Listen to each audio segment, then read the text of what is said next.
Seja bem-vindo à continuação aqui do nosso curso. Então, para você obter segurança no tratamento, é importante que você aborde todas as situações que te deixam confuso. E uma das coisas, com certeza, que está dentro da área da cirurgia. E dentro da cirurgia, nós temos algumas coisas importantes que nós precisamos considerar no planejamento cirúrgico. Eu costumo dizer que a cirurgia é a última coisa que nós iremos fazer.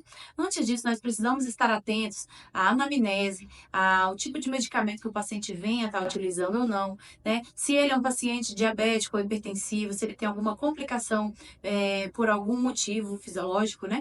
Então, é preciso você fazer a escuta ativa do seu paciente, centralizar todas as informações que ele está te apresentando, para que você monte o quebra-cabeça e identifique da melhor maneira possível quais as medicações você vai poder prescrever ou mesmo injetar, no caso de anestésicos. Então, o primeiro passo, com certeza, é realizar uma anamnese muito bem feita, onde você vai identificar quais as medicações que o paciente toma e se essas medicações poderiam ou não estar intervindo nas medicações que a gente tem o hábito e costume de prescrever dentro da parte clínica cirúrgica. Então, feito isso, você vai identificar todas as medicações e vai anotar dentro de um prontuário, né, dentro do seu prontuário. Então, no caso da anamnese, é importante que você tenha os itens primordiais que vão te dar base para você realizar essa anamnese.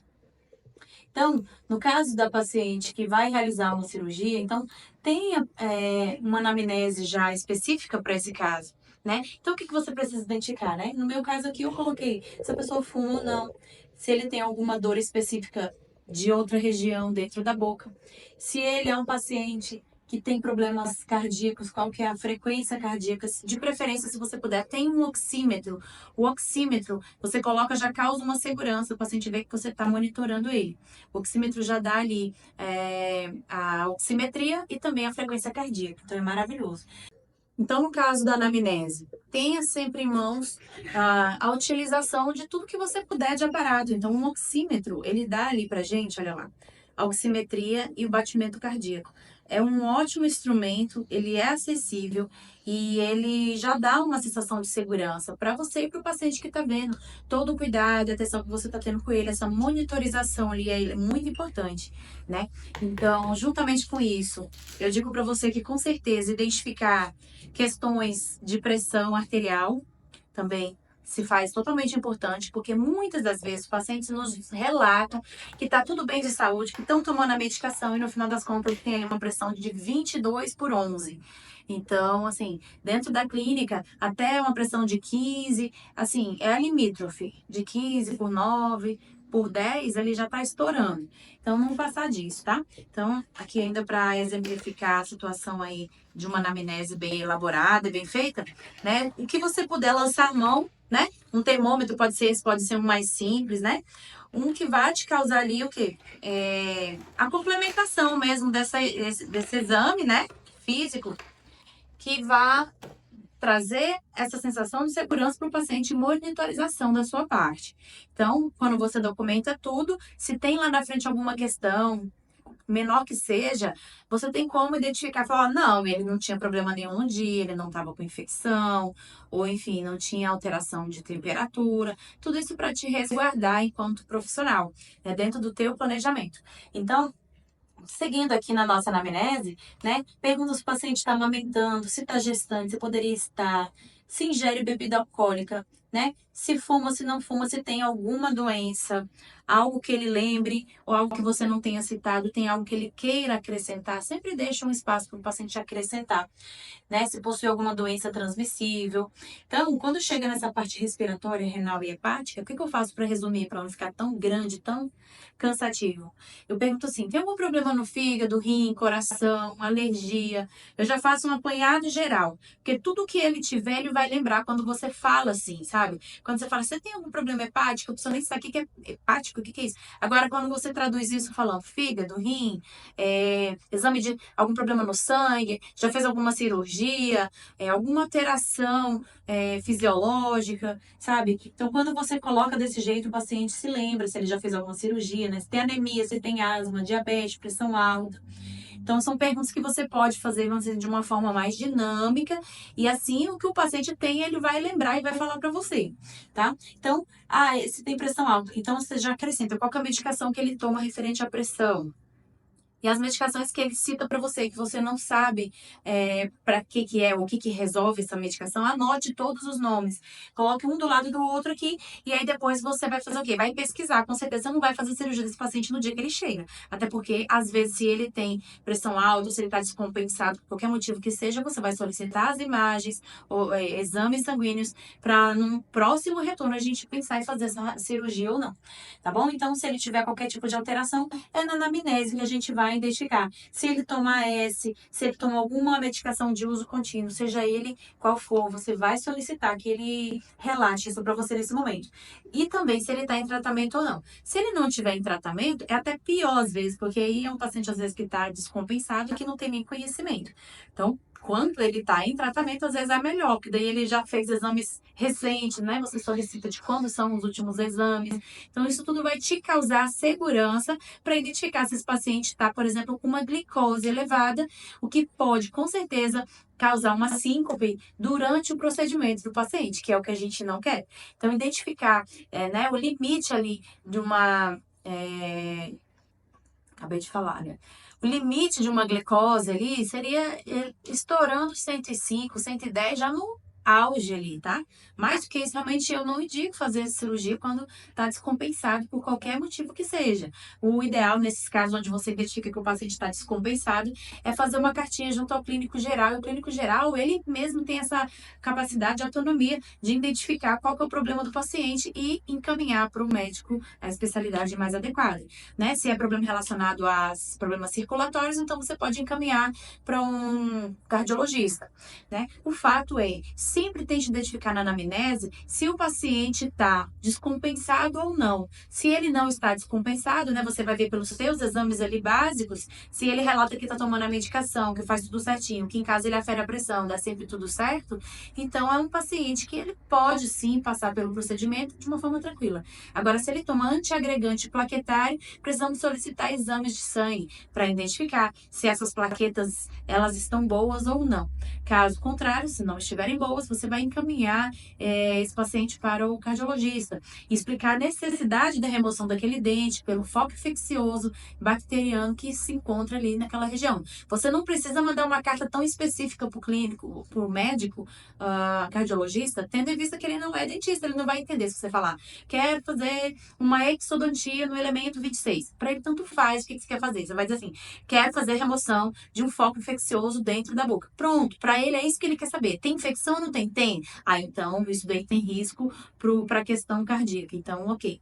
Entendeu? Então, você vai fazer uma carta muito específica, indicando, identificando ali o que você quer fazer. E aí, o médico é que vai ter essa autonomia de suspender ou de diminuir a dosagem do antiagregante plaquetário. Muitas das vezes eles suspendem, mas nós, como dentistas, não temos essa autonomia para suspender medicamento algum que esse paciente venha estar utilizando por questões circulatórias, por questões de diabetes, por qualquer tipo de questão médica. Então, quem tem essa autonomia simplesmente é o médico do paciente. Então, a gente vai trabalhar essas indicações entre as especialidades da melhor forma possível para chegar num denominador comum, ou seja, identificar o melhor momento para esse paciente fazer essa remoção desse dente, desse foco infeccioso. Muitas vezes é uma raiz, né? Ou então múltiplas raízes, por problemas, questões periodontais ou não, né? Então, por diversos motivos, a gente tem indicação de uma remoção de um dente. Então, é isso que a gente precisa deixar bem acertado, através de radiografias assertivas, qual que é o caso do paciente, qual que é a indicação do paciente, não é mesmo? Então, eu tenho aqui, por exemplo, a indicação de uma periapical, de um paciente que fez a periapical total e na periapical total, que é um exame ali muito mais rápido de se fazer, né, mais simples de se identificar, mais barato para o paciente estar arcando com esse tipo de imagem. Então, ali a gente identifica, por exemplo, que o siso já passou da hora de fazer. Então, nesse caso, a gente identificou aqui, né, que o siso, ele está em íntimo contato aqui com esse dente. Mas até onde isso está realmente, vamos dizer assim, atrapalhando e indicando, às vezes, a remoção desse 27. A gente precisa ser mais específico e não indicar, condenar o dente 27 sem antes fazer uma avaliação mais adequada, né, mais assertiva. Então, a panorâmica também ela dá um pouco de distorção, mas a gente vê ali que, de fato, com certeza, esse 28 precisa sair. Mas e o dente 27? Será que ele sai? Será que ele não sai? Vamos olhar isso numa tomografia, né? Então, na tomografia, a gente solicitou aqui as imagens do paciente, onde foi identificado ali que realmente o dente estava em íntimo contato. Perfeito. Então, aqui na tomografia, o que a gente avalia? Aqui no corte 125, né? Que vai dar exatamente aqui na distal do 27, já começando o siso, o que nós vamos avaliar no corte 125? Aqui, o íntimo contato, e inclusive o radiologista teve esse cuidado de especificar contato, e a gente vê uma lesão aqui nesse dente de baixo, que é o dente 27. Então, esse íntimo contato causou que essa reabsorção interna. Então, com certeza, esse paciente vai perder o dente 27 e o dente 28. A gente tem, assim, nas mãos um aparato para poder justificar a questão para que o paciente entenda bem, né? Porque pode ser um paciente que vai questionar com certeza a necessidade ou não da remoção desse dente 27. No caso, assim, da clínica geral, eu só indicaria a remoção do 28 para a clínica geral se já fosse fazer a abordagem do 27. Porque se for fazer só a remoção do 28, caso não fosse condenado o 27, eu não indicaria dentro da clínica geral a gente colocar a mão no 28 desse aqui que está mais complexo. Agora, quando a gente faz aqui a remoção desse 27, automaticamente a gente cria espaço para esse 28 vir. Então, assim, para você que está dentro da clínica geral, tem segurança, comece fazendo primeiro as cirurgias básicas, as cirurgias menos complexas, cirurgias que demandam ali questões periodontais, ou mesmo restos radiculares, que você pode ali ir com uma broquinha fazer a osteotomia e a remoção óssea para assim você fazer a remoção desse dente, desse elemento. Então eu vou trazer aqui aparatos que vão te dar segurança, com certeza, para você que nunca colocou a mão na massa para fazer um exo simples, para que você saia daqui com essa tranquilidade, tendo diagnóstico seguro, tendo indicação segura desse tratamento. Então, uma vez identificado a necessidade da remoção de um elemento dentário, né? Então, você precisa muitas das vezes solicitar radiografias, tomografias e também exames sanguíneos ou ainda indicações juntamente com a equipe médica do paciente. Nunca queira fazer tudo sozinho se você tem ali um paciente que ele não é só boca. Ele é um paciente e tem uma boca que está dentro de um corpo. Eu costumo falar isso porque que é para a gente se situar e se ter segurança, né? De entender que nós não estamos mexendo só com uma boca exclusiva. Não é igual estar na faculdade que você pega aquela boquinha e vai mexer só na boca e não pense em todas as estruturas e questões fisiológicas do paciente. Então, considere todas essas informações que o paciente traz e faça as indicações adequadas, solicite as imagens ou os exames adequados. E isso tudo vai te dar um aparato, uma pecinha a mais no seu quebra-cabeça para você identificar se esse paciente está no momento adequado ou não de se fazer a remoção cirúrgica desses elementos. Então, passamos agora para o momento da técnica cirúrgica, né? Basicamente, 90% dos meus casos de remoção cirúrgica, né, exodontia simples, eu resolvo com esse kit aqui. Eu tenho em mãos, né, a carpule. Então, você vai resolver com carpule, bisturi. Nós temos aqui o sindesmótomo, porta-agulha, tesourinha, um kit simples, clínico, com sonda, espelhinho, pinça, tá bom? Eu gosto muito desse descolador aqui, que ele é mais delicado, né? Ele consegue remover tanto estruturas maiores como menores. E, no final de tudo, a cureta de Lucas. E, lógico, um afastador. E também gosto sempre de irrigar com um soro fisiológico. Então, basicamente, isso daqui resolve 90% dos meus casos, tá? Além disso, eu gosto muito de colocar também uma alavanca reta. A alavanca reta, de fato, ela vai resolver muitos dos casos. A maioria dos meus casos eu consigo remover com a cureta. A maioria dos meus casos eu consigo resolver com esse tipo de alavanca, a alavanca reta, ela é muito importante.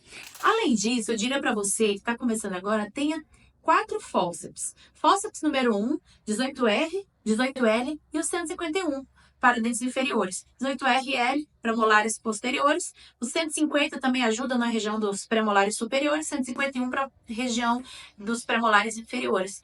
E para a região dos anteriores, o fórceps número 1 resolve muito bem. Então é isso. Tá aqui, né? 18R, 18L, o número 1, que ele é reto, e um 151 e um 150, curvo para a região ali dos premolares superiores e inferiores. Com isso, você já matou aí mais de 90% de todos os casos que aparecem dentro da clínica geral. Não fique assim tão fissurado e tão preocupado com todos aqueles instrumentos e infinitos que a gente tem que adquirir dentro da faculdade. Muitos deles você vai ver que a gente não vai usar, nem nunca vai usar nem na parte clínica. Não usava na faculdade e nem vai usar agora também. Então, seja direto ao ponto. Não seja, porque quanto mais coisa você colocar, mais inseguro você tem a possibilidade de ficar. Então, não fique inseguro. Seja enxuto na questão da eleição dos instrumentos, e assim você vai desenvolvendo segurança e trabalhando com esses instrumentos. Você tem a possibilidade de padronizar os seus procedimentos e assim ter segurança de sempre fazer da mesma forma. Assim você vai melhorando o seu padrão. Você vai aprimorando a técnica que você já está, vamos dizer assim, introduzindo, né? Você está adaptando e vai aprimorando essa técnica. Dentro da remoção cirúrgica de um dente, nós temos 2 possibilidades. Quando ele sai inteiro, rígido, ou quando nós precisamos fazer a secção desse dente. Então, no caso, onde nós temos a indicação de uma secção, eu gosto de indicar 2 brocas. A broca Carbide cirúrgica e gosto da broca Zecria 702, da haste longa. Muitíssimo cuidado com essas brocas. É a maior assim, recomendação que eu coloco. Tenha sempre em mãos um afastador e um auxiliar que tenha experiência e saiba o que está fazendo também. Né? No momento de afastar a bochecha, lábios, língua, sempre ter atenção e cuidado para não soltar essas estruturas, porque essas brocas elas podem causar uma injúria muito grande. Então eu diria para quem está começando agora, comece com calma, comece devagar. Não vai com tudo, porque essas brocas elas cortam pra caramba, tá? Então, a broca das 2, para quem tá começando, começa com essa daqui, né? Que é uma broquinha que ela só vai cortar no ápice dela, só a arte cortante é só essa daqui e toda essa parte aqui não é cortante, tá bom? Então, você faz ali a secção do dente, sempre considerando a anatomia dos dentes. Olha a importância da anatomia aqui de novo agora na cirurgia. Então, vamos lá. Quando você precisa indicar a secção de um dente, é sempre porque você já tentou fazer de tudo com a alavanca reta e com fórceps esse dente você viu que tem uma certa tração. Esse dente não está cooperativo para sair, ele não está colaborando. Você está vendo ali que você está perdendo tempo. Então, nesse caso, é muito melhor partir logo para uma secção e separar essas raízes que podem estar causando ali fatores de retenção. No caso de um molar inferior, você vai partir ele, lembrando sempre que ele tem raízes mesiais e distais. Então, você vai partir ele bem no sulco principal, aqui, sulco vestibular. Você vai eleger esse sulco e vai fazer o corte de fora a fora, separando mesial de distal. Basicamente, é isso que você precisa fazer em um molar inferior. No caso já de um molar superior, né? Vamos para o pré primeiro. O pré-superior, ele tem 2 raízes, correto? A raiz palatina, a raiz vestibular. Então, você vai separar ele no sentido mésio-distal, separando a porção vestibular da porção palatina. Com isso, você vai eleger o sulco principal do elemento premolar e vai fazer ali a secção. De fato, você vai conseguir remover primeiro uma raiz, depois a outra. Raiz palatina, raiz vestibular, tá? E no caso de molares superiores, o que você tem que lembrar é que ele tem uma raiz palatina muito ampla, muito grande mesmo. Então, a raiz palatina, geralmente eu separo a raiz palatina, né? Nós temos aqui a raiz palatina. ela tá aqui, vindo por palatina. Eu costumo separar nesse sentido aqui, tá? Tenho várias formas de fazer isso, como você vai ver aqui, ó, né, nessa literatura, pede para fazer em Y. Eu acho que acaba complicando mais quando você faz Y, se você não tem ainda um domínio total da técnica. Eu começaria dizendo para você separar no sentido mesodistal, separando vestibular de palatina. E assim você vai separar a raiz principal, ali a palatina, que pode estar dando ali retenção. Se saiu a raiz palatina, ainda assim você nota que não está saindo aqui a porção vestibular, então você separa aqui, você vem ao centro desse dente e separa as duas raízes, a mesial da distal. É muito importante você identificar as estruturas anatômicas para que você tenha segurança no momento de você fazer essa secção. Essa secção ela precisa acontecer num momento, numa região. Então, é necessário que você identifique as estruturas anatômicas para você fazer a indicação da secção no local mais assertivo. Porque não adianta de nada você ir com a broca, coisa pior que tem, você chegar com a broca fazendo a secção, quando você vê, você só tirou um pedaço da coroa e ficou as estruturas das raízes ali ainda unidas entre elas. Então, no momento que você identificou o que você vai separar do que, vai reto, desce reto. Com isso, eu vou com a broquinha 702, né? Quando eu já elegi ali um caminho reto, ali, então eu desço ali reto, vou fazendo movimentos sem variações angulares, não vou angular em nenhum momento essa minha mão, vou deixar ela sempre muito bem apoiada aqui, tá? Sempre apoie nos dentes ao lado com os outros dedos. Nunca vá com a mão livre, solta demais. Sempre apoiando em alguma estrutura que seja fixa, como os dentes contralaterais, ou então no seu próprio dedo, né? Ou então utiliza ali o afastador bucal, e ali em algum lugar você tem que criar ali uma segurança nas mãos para que você consiga fazer essa secção de uma maneira segura e adequada. Sempre lembrando de que para fazer essa secção você vai precisar que afaste bem todas as estruturas moles, bochecha, lábios, línguas e músculos e mucosa no geral. Nunca trabalhar sozinho em regiões de, né, para remoções de dente. Então, cirurgia ela precisa ter sempre mesmo um auxiliar. E outra coisa que eu diria para você muito importante na secção é identificar se está tendo fator de retenção óssea. Então, se você identificar que em volta do dente está acontecendo de ter retenções ósseas, você vai vir com a broca, que eu já mostrei aqui para vocês, né? Peraí. Aqui. Vai com essa broca aqui cirúrgica, vai na região em torno, em volta dessa coroa dentária, tá? Removeu todos os fatores de retenções ósseas em torno dessa coroa e ainda assim com uma alavanca reta, esse dente não está respondendo, ele não fez nenhuma movimentação, mesmo que seja mínima, você não ganhou ali, fez todo esse preparo do dente, fez a remoção óssea, né? Foi com a alavanca reta e mesmo assim esse dente não está ainda num processo de luxação, ele não luxou, então não adianta você vir com o fósforo e tentar tirar esse dente, porque ele não vai sair.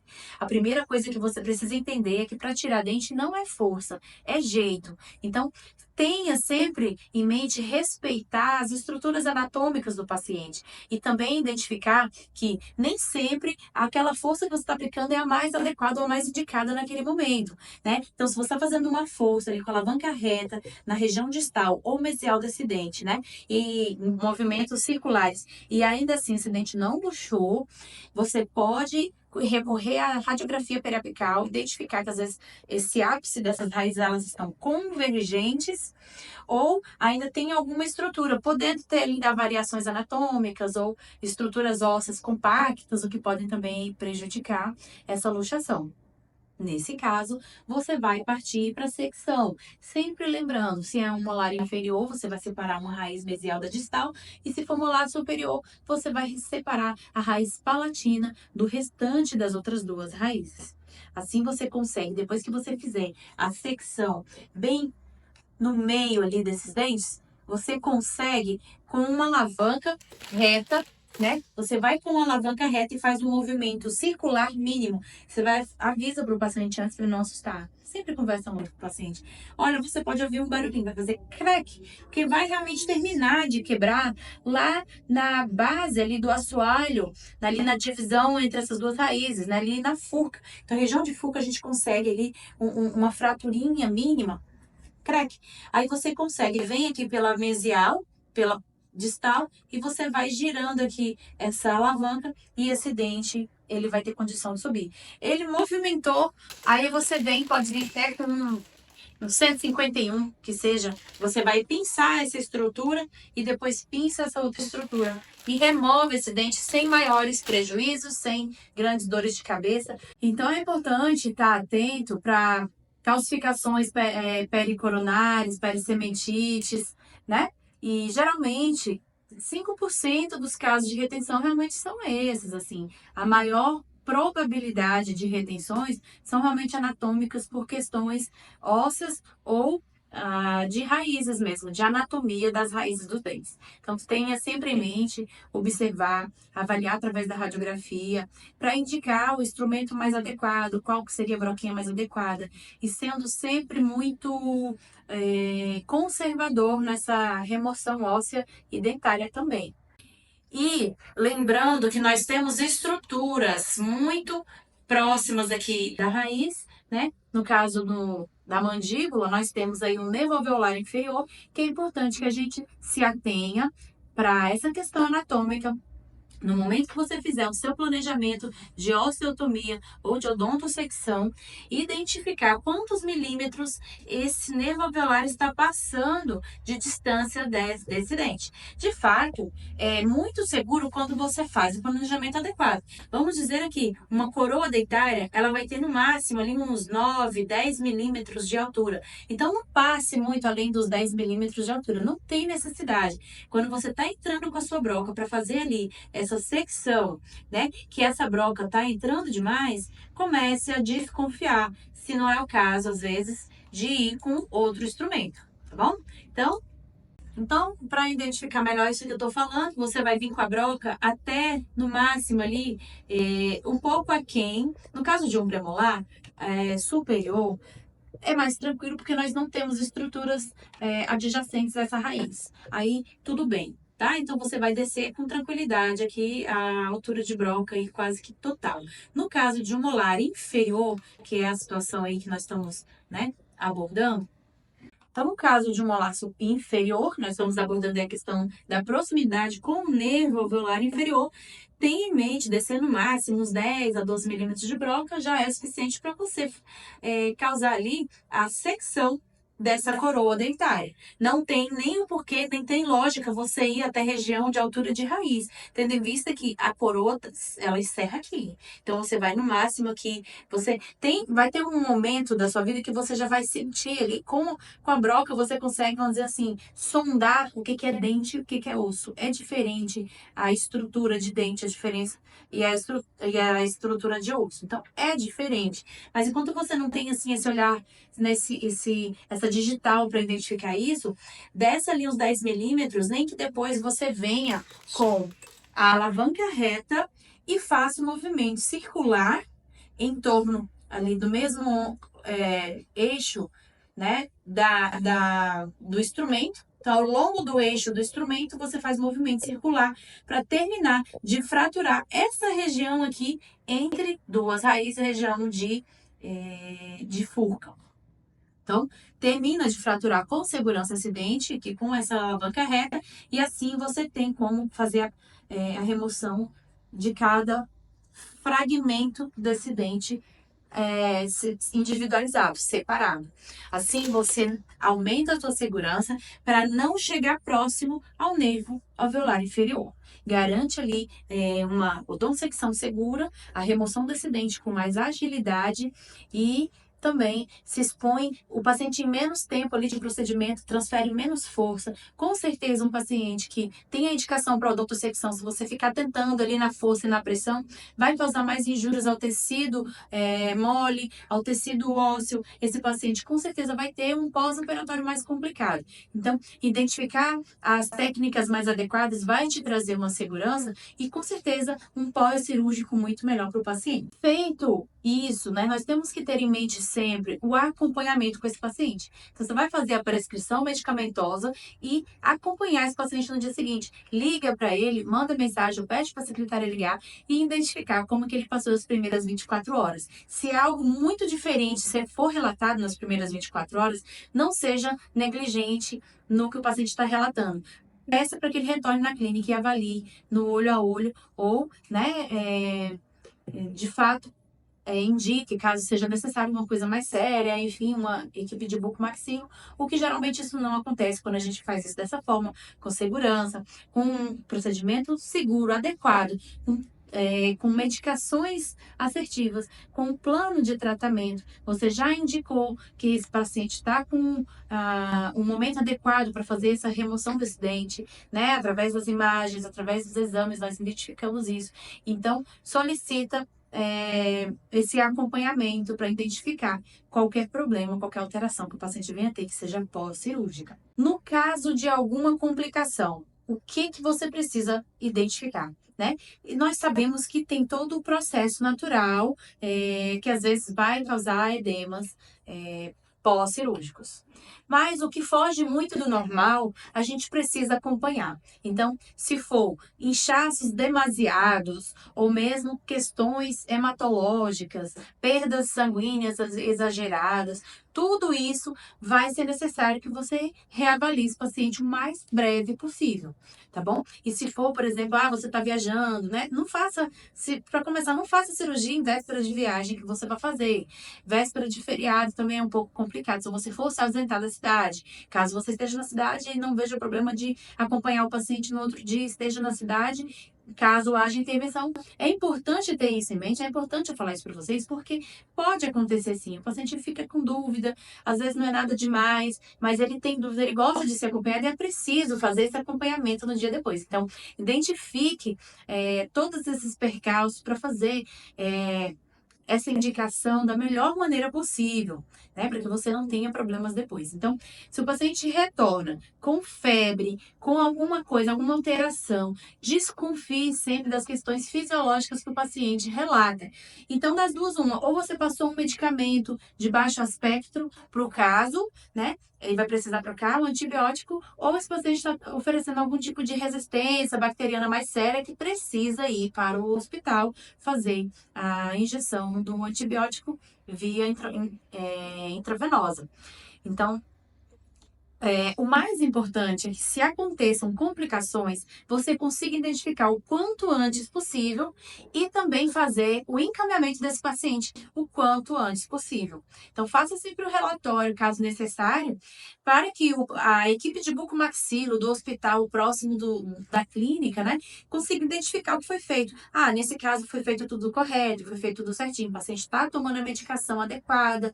Então, eles vão ter aparato para identificar que, às vezes, o problema do paciente pode nem ser bucal, ele pode ter algo que realmente foge à nossa visão, como, por exemplo, alterações químicas, biológicas, hormonais, que realmente foge ali o nosso parâmetro de avaliação dentro da clínica geral. Mas, se você faz tudo certinho, né, com o passo a passo adequado, do jeito que nós estamos abordando aqui, dificilmente você vai ter esse tipo de coisa. Mas é importante a gente trazer esse manejo, uma vez que o paciente passando por um procedimento cirúrgico, a gente precisa sim ter essa tranquilidade, essa autonomia, essa segurança para identificar essas questões e agir o quanto antes, o mais rápido possível, e ser resolutivo no caso desse aí, no caso que o paciente está passando por uma alteração mais séria.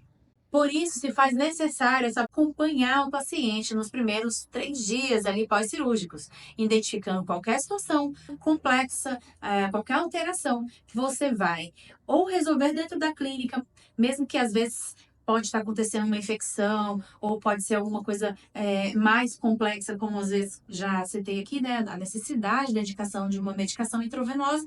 Então, você vai fazer a indicação adequada para a equipe de bucomaxilo mais próxima, né, do hospital mais próximo. Tenha sempre em mente onde essa equipe trabalha, para você poder criar essa indicação de referência para as questões de alterações. Eu digo para você que é muito raro, né? Eu trabalho há 12 anos com cirurgias e poucas foram as vezes, assim, que realmente eu precisei acompanhar um paciente pós-cirúrgico, tendo que encaminhar para uma equipe de buco. Quando você faz todo o protocolo, acompanha, vê a necessidade, às vezes, de trocar medicação, e mesmo assim o problema persiste, nesse caso, né?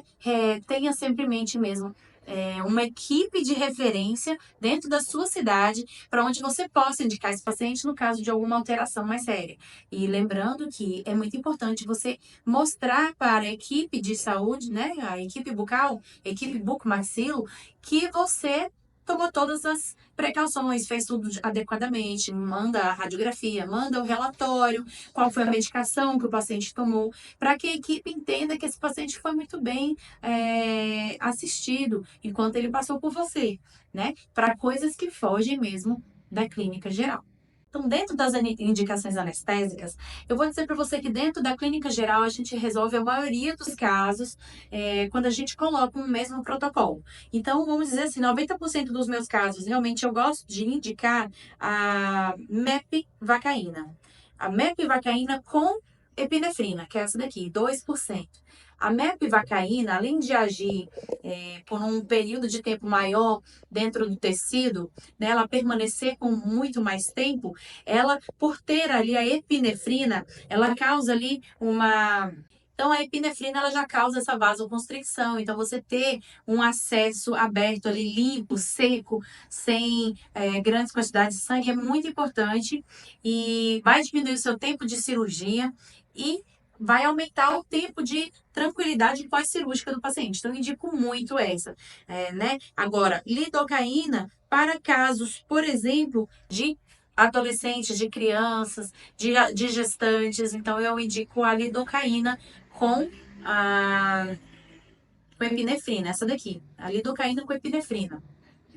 No caso de lidocaína com felipressina, eu só indico para casos de restauração, mais nada, mais nada. Cirurgia, nem pensar.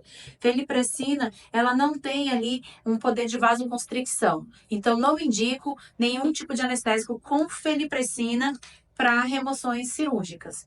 Utilize sempre a epinefrina, que é um vasoconstrictor, né, associada ao sal anestésico, seja ele a mepivacaína ou a lidocaína. Com relação à técnica anestésica, eu vou ser curta e direta, que é o que você precisa aqui para essa aula. A técnica anestésica você já domina dentro da clínica geral.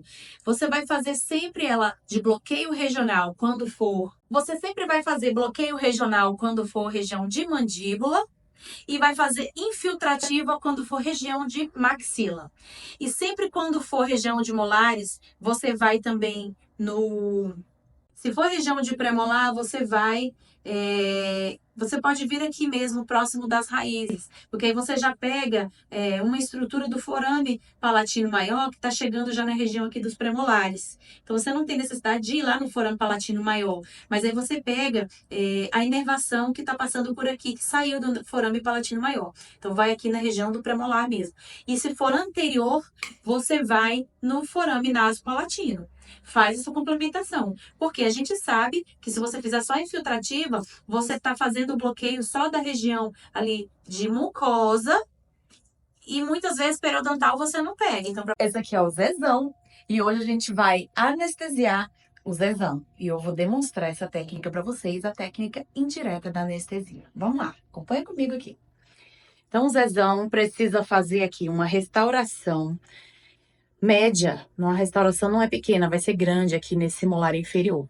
Para isso, a gente vai precisar anestesiar o nervo lingual e o nervo alveolar inferior. Então, como é que a gente vai fazer isso, né? Primeiro, previamente, vamos selecionar o anestésico.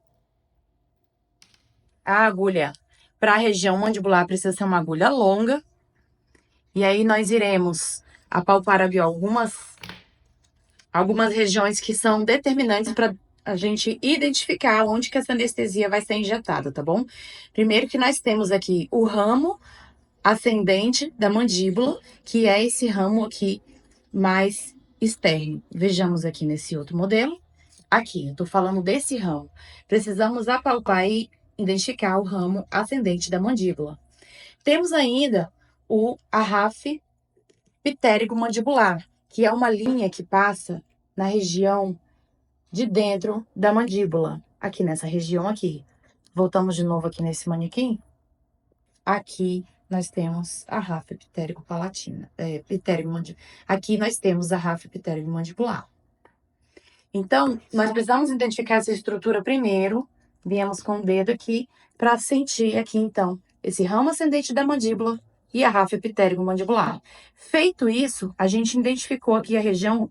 Então, feito isso, a gente consegue identificar o trígono retromolar, que é exatamente um triângulo que se forma aqui após a região do último molar inferior. Feito isso, nós vamos identificar aqui a estrutura que nós vamos começar inserindo aqui. Vamos lá, vamos para a técnica, ok? No lado, é exatamente, você colocar o dedo, vai ser 1 centímetro acima do plano oclusal. Então, é mais ou menos como se fosse na metade do seu dedo, exatamente aqui, ó. Feito isso, e sendo que você vai escolher a região mais para dentro aqui, a gente fala região medial. Feito isso, você vai injetar mais ou menos 2/3 da agulha e vai injetar 1/3 de tubete. Assim você tá anestesiando o nervo lingual. Depois você vai trazer essa agulha, tá? E agora você vai em região. Então, sem tirar essa agulha, você vai apenas modificar aqui o posicionamento e injetar agora na região do forame mandibular. Você vai injetar 2/3 dessa agulha, não injeta toda ela, porque é questão de segurança para você não ter problemas de fraturas dessa agulha. Feito isso, a gente vai injetar os últimos 2/3 do tubete nessa região do ramo. Então, você vai ter ali um contato ósseo, aí você traz um pouquinho essa agulha. Você não pode entrar com toda ela também, e nem ter o contato direto com esse osso, para não ter risco de você pegar ali, às vezes, regiões mais internas e não tem necessidade de você fazer uma injeção dentro do nervo, você vai fazer na região próxima do nervo. Então, você vai, no trajeto da agulha, você já vai inserindo, conforme você vai entrando com essa agulha, insira um pouquinho de anestésico cada vez, para o paciente não sentir muita dor. E aí você chega no forame mandibular. Vamos lá para o outro modelinho que eu quero mostrar para vocês aqui, ó, onde é que nós estamos nesse momento. Nós estamos exatamente aqui, ó, no forame mandibular.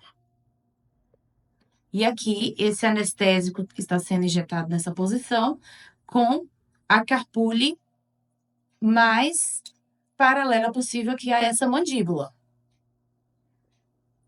E aqui a gente injeta 2/3 da carpule. Assim, a gente anestesia o nervo alveolar inferior. Vamos fazer novamente aqui para mostrar como é que é o posicionamento do nervo lingual. Então, quando você vai injetar no nervo lingual, nós estamos aqui na região trígono-retromolar, ok? E aqui, essa carpulha precisa estar na região dos pré-molares, da região contralateral. Esse é o melhor posicionamento para você identificar aqui essa região do nervo lingual. Então, aqui você vai injetar 1/3 do tubete, e aí você vai fazer a retroinjeção dessa agulha e vai dar um pouquinho esse percurso dela para você chegar aqui agora no forame da mandíbula. Lembrando que aqui a gente tá cheio de tecido, então o que eu fiz aqui, eu não removi toda a agulha. Então, daqui, eu só modifiquei o posicionamento dessa agulha. Ela não saiu de dentro do tecido.